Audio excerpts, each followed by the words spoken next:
Salut à toutes et à tous, bienvenue dans Pop Life, the place to be pour la pop culture sur MCM. Les bouquins sur la carrière de John Carpenter, il y en a des tonnes. Mais les bons bouquins sur la carrière de John Carpenter, il y en a moins.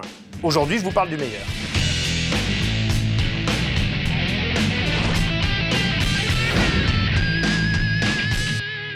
John Carpenter, c'est 18 films. Des grands, quelques rares moins grands et au moins 6 chefs-d'œuvre indiscutables.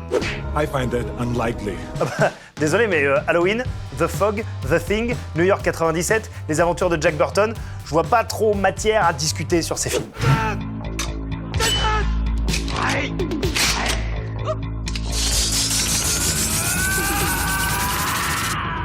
No question, just get out of here, Jack, get out of here!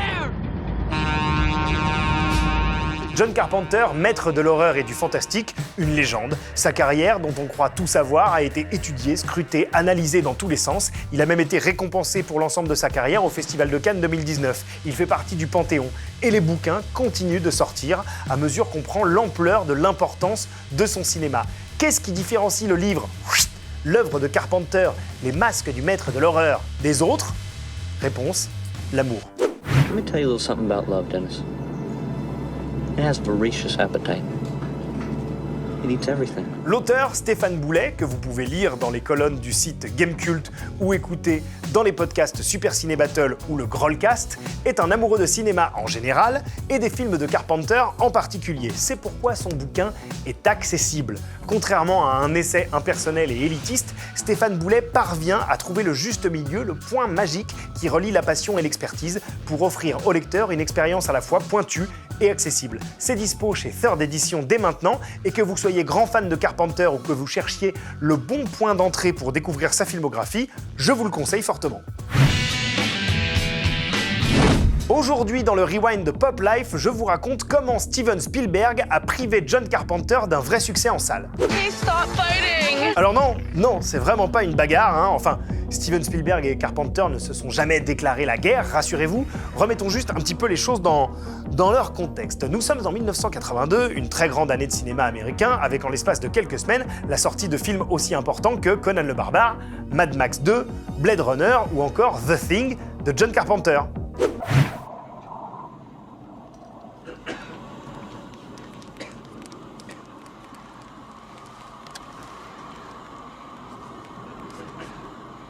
You gotta be fucking kidding.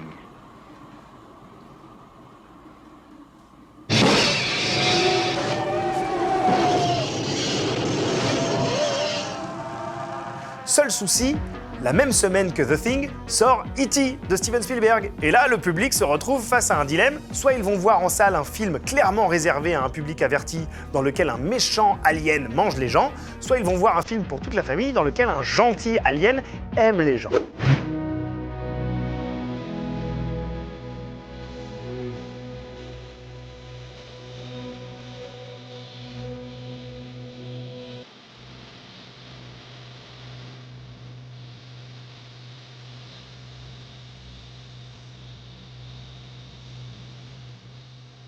Évidemment, pour le grand public, le choix est vite fait et E.T. devient l'un des plus grands succès de l'histoire du cinéma, tandis que The Thing se plante et devra attendre le marché des vidéoclubs pour obtenir son statut de film culte.